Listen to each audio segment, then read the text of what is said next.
This is like therapy for me, just coming on here and being able to talk to a bunch of people from my heart, just being totally transparent. Oh my gosh, so healing.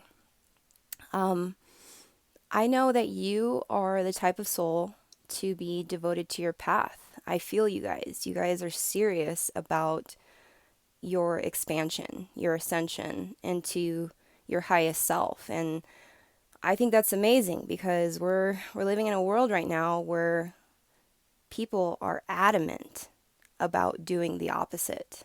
The other day I was watching this pick a card reading, and the topic was, where is your support? So I was kind of interested to see what the reader had to say, and she started like looking through the cards, and she was like, oh my God, you've been so abandoned, you've been so used and abused. And then she was like looking for the answer of where my support was in the reading, and she's like, I'm so sorry, pile number three. I just, it just looks like your support is just gonna be your own pain and the strength that you get from that. If if I could tell you how triggered I was in that moment, oh my God, I almost wanted to comment like, what? But then I was like, no, she's so freaking right. I think pile number three was for advanced souls. You know why? Because we get to a certain point on our journey where we can look back on our path and say, wow, we did that. We're we're seeing that not a lot of people have decided to take the same path. And it's almost like this analogy of wanting to climb the Eiger, but all of your climbing partners are like at the crag in the gym. You know, you're not going to learn the beta from those climbers. You're going to have to find someone who's on your level, someone who's climbed the Eiger, someone who's at least been up there and who's seen it. You're not going to go to the gym and ask somebody who's climbing, some little route, how it is out there.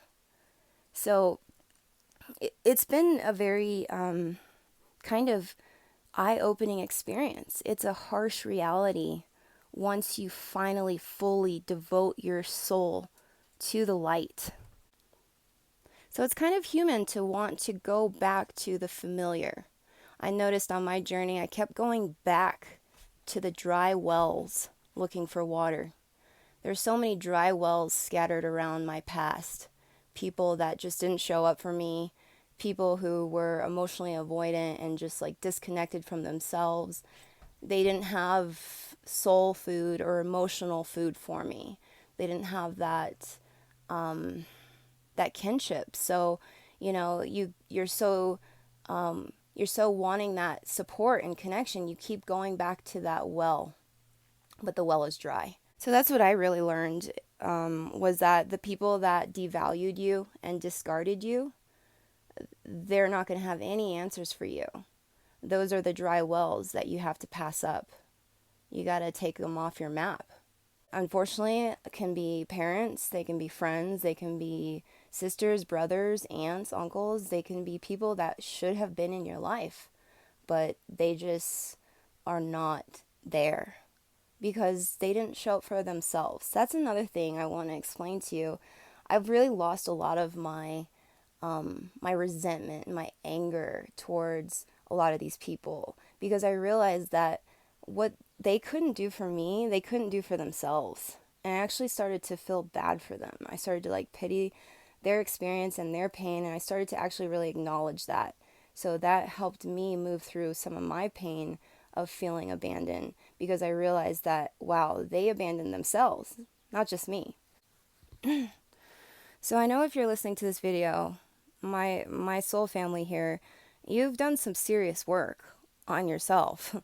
And what that does is it helps you resonate at a higher frequency and you begin to suffer less. And it also puts you in another paradigm. You're running parallel to our current system. It makes you see the world in a different way. And unfortunately, people will see you different as well. I've noticed as I've been able to kind of evolve through the years, there's been less and less support. There's less and less people to resonate with. There was times when, it was just so easy to hang out with anyone. I would look down at my phone and I'd have a text saying happy hour, and I was just like, yeah, I'm there. So now my life is a lot different in the way that I've done so much clearing work. I've kind of sifted through a lot of my pain, a lot of those hidden wounds, to the point where I want to maintain clarity. I want to maintain that inner peace. So I have to be very, very distinct and very clear on who I, let into my space. And there goes my voice, because it's difficult to have boundaries. The path we chose is very difficult, but there's so many blessings, and we don't live in fear. We get to live in the compassion and the mercy of God, and we get to know that we're being held. And the interesting thing is even though we don't have a lot of human support, we get and maintain a lot more universal love. Nature opens its doors to us. We have nature's keys. We're allowed to go places that other humans don't even know exist, because we inhabit higher dimensions. And also, the animal kingdoms, all of the different types of energetic support comes to us. And a lot of this support that we receive is devalued by people on lower dimensions. A lot of people don't see the rocks and the trees as spirit friends, or they kind of don't value the animals as much as we do, because we're really seeing the truth of that oneness. I would tell you, anybody who's looking for support, don't go into any spiritual community. You're going to find a lot of people that are wanting to exhibit the image of being devoted to God, but they're really putting on a show, and they're not actually truly devoted to that lifestyle and that faith. Don't go to your family, the people who have devalued you and discarded you. Don't go to your friends who think you're crazy for trying to live in your truth. For you, being an advanced soul, we are being called to stand on our own pillar of light.